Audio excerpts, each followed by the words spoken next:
Good morning, YouTube. We're filming this the day before a major weather event that's happening, well, here, apparently in a few hours here in the Wichita, Kansas area.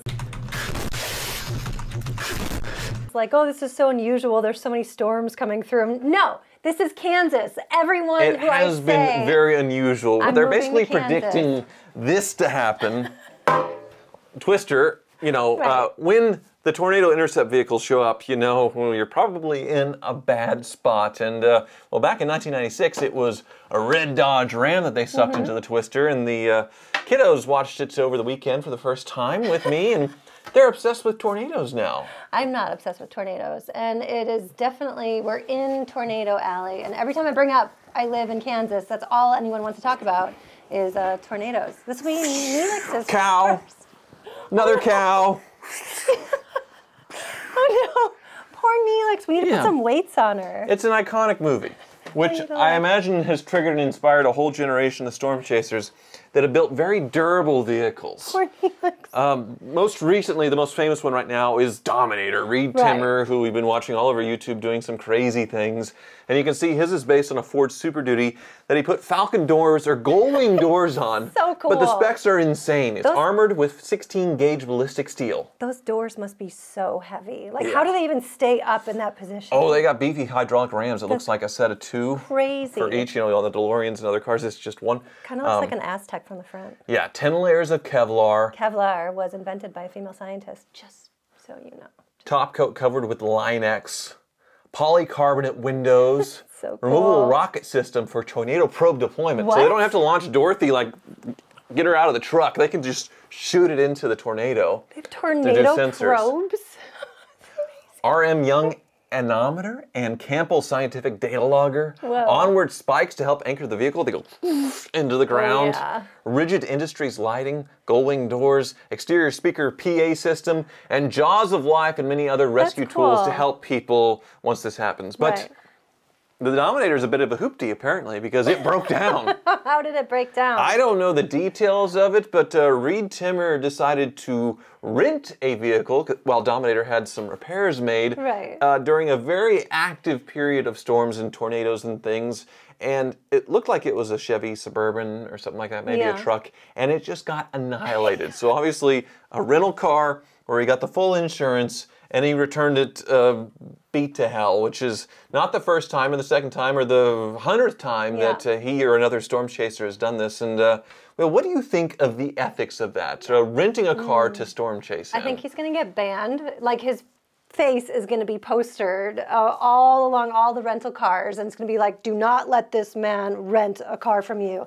And then he's going to have different disguises, because he might show up like in a mustache or like a beard. He actually posts that on Instagram, where he's saying that's in all the rental car agencies. So basically, it's a screenshot of his face, because every time he's about to intercept a tornado, he just starts screaming. Like his voice goes up and off. It's a tornado! Like, and everybody in the car is screaming. They're all screaming at each other, even though they can hear each other. Like, they just start screaming. I don't know why. They're excited and I don't know, scared at the same time. It's a crazy thing to watch. Yeah. Do you think he should be able to rent? He takes out the full insurance, which I totally would do the same thing. But rental car companies, they self-insure. They're large enough companies to where they have their own. It's not like they're brokering this out to State Farm or something like that. So they are actually taking the loss. They are renting these cars knowing they're going to get destroyed and just basically sending write-offs back to them. And a lot of storm chasers have been banned. Reed had some issues one time. I was researching it a little bit, where he apparently returned a car where he got the full insurance on through the rental car agency, and they refused to cover it. So he was supposed to pay for the vehicle, but didn't. They were going to send it to collections or whatever. I'm not sure how that got resolved, but clearly he's continuing to rent cars, whether it's in his name or somebody else's, and doing this. Well, I feel like we've all had so many issues renting cars, waiting in line. People aren't nice. It's like going to the DMV. It's just such a hassle. So it's just karma. Reed Timmer is justifying this karma through renting these cars and driving them right through tornadoes. So thank you. It's pretty incredible, the footage that they can capture. I mean, this was just from a dash cam, you know, where they're just annihilating a building with workers inside. In the parking lot, the car's running the dash cam, and it just sweeps it all away. So you can see all the cars have their windows blown out. It's really, a car is a super dangerous place to be in a tornado because there's glass flying into your face, and then once the glass is away, debris flies into your face, and then especially an SUV, something with a high center of gravity, it just gets picked up.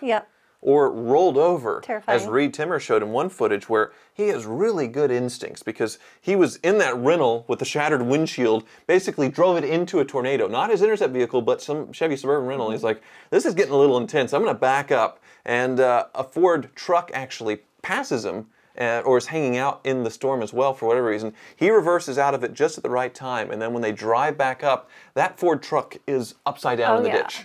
So the guy knows what he's doing. He has very good instincts for this, but yeah, interesting that you are okay with him just annihilating rental cars. I mean, what would you say? What is your thoughts on it? Taking something and knowing you're going to destroy it and you using their insurance, I mean, well, it just makes rental cars more expensive for everybody else. Same with the insurance rates going up right now just in general for people because they're driving more dangerously or they're destroying cars because they're too expensive, they're upside down, behind on the payments, and just putting it into a tree is cheaper than, because they can't sell it, they owe more than it's worth. So hurts us, I guess, in the long run, but makes for some amazing YouTube. But if you were a storm chaser, if you were going to go out today and chase those tornadoes. Are you crazy? Your ideal intercept vehicle. If you were to build one, what would the base be? There's a couple cars that I feel like I wouldn't mind that if they got destroyed, like a PT Cruiser, Prowler, SSR, HHR. But if I'm like being serious, like absolutely have to build something that I feel like is indestructible, that will stand in front of a tornado and drive through it and be just fine, it would be a 1978 Cutless Oldsmobile Supreme Brougham.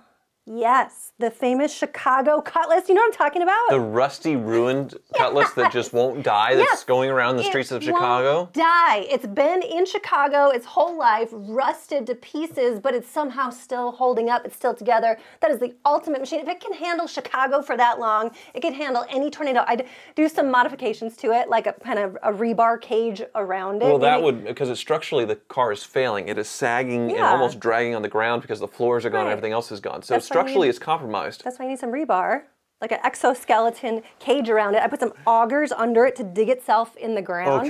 Maybe some of that NASCAR netting so that debris can't fly in because the windows are just, they're not going to be working, or some Gorilla Glass, which might be a little expensive. And I also think maybe 2 retractable chainsaws in the front of it to cut through any debris.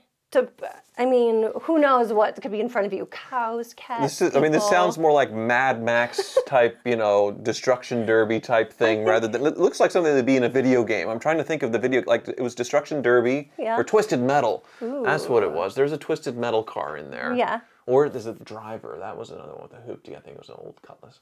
Anyway. The only thing I'd be worried about is tetanus from all the rust and like flying around. So you might want to wear just some rubber suit when you're in it. So realistically, you're thinking some sort of like battleship thick metal hoopty, like a Cutlass. Maybe not one that's rusted and structurally compromised. Well, that when you're not worried about dinging it up. Okay. All right. I think that is a good choice. In Twister, I think there were a few of those. There's like a big Ford station wagon that got picked up and then sent into the truck. There's the Dodge Ram that was the hero driving through houses before it was sucked in the tornado. The Jeep. The Comanche, or what was that? The J series, like the Wagoneer Jeep. The barn burner, the school bus. What would you drive? So the obvious choice, and when I asked Jake, he said the obvious choice was the GMT 800, probably 900 Tahoe Suburban Escalade modified. That's what a lot of the old previous generation tornado intercept vehicles were. But I go back and forth just from my own personal experience of invincible hoopties. And my first one that sprung into my head was a Buick Roadmaster estate wagon. You would say that. It does have a low center of gravity. Low and super aerodynamic, so wind is not going to get underneath it and swoop it up. Like I'm thinking in the film Daylight, Sylvester Stallone, there's the Roadmaster in it. There's the explosion, and the family survives in that thing. It doesn't get picked up and flipped. Hi, Neelix.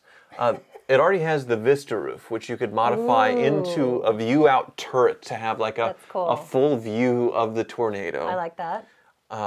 pretty thick metal, so it Right. can probably handle that. And then the other thing I'm thinking, where I think your Cutless is like your Grand National, where it's glass, there's no window frame around it. Since it has a framed window, there's metal around the window, you can put steel or something over it to Right. make sure it doesn't break. Like a cage. A cage, Okay. something where it's easy to put that all on. So that was my first choice, but then I kind of went back Yeah. and You put a lot of thought into this. a lot of thought.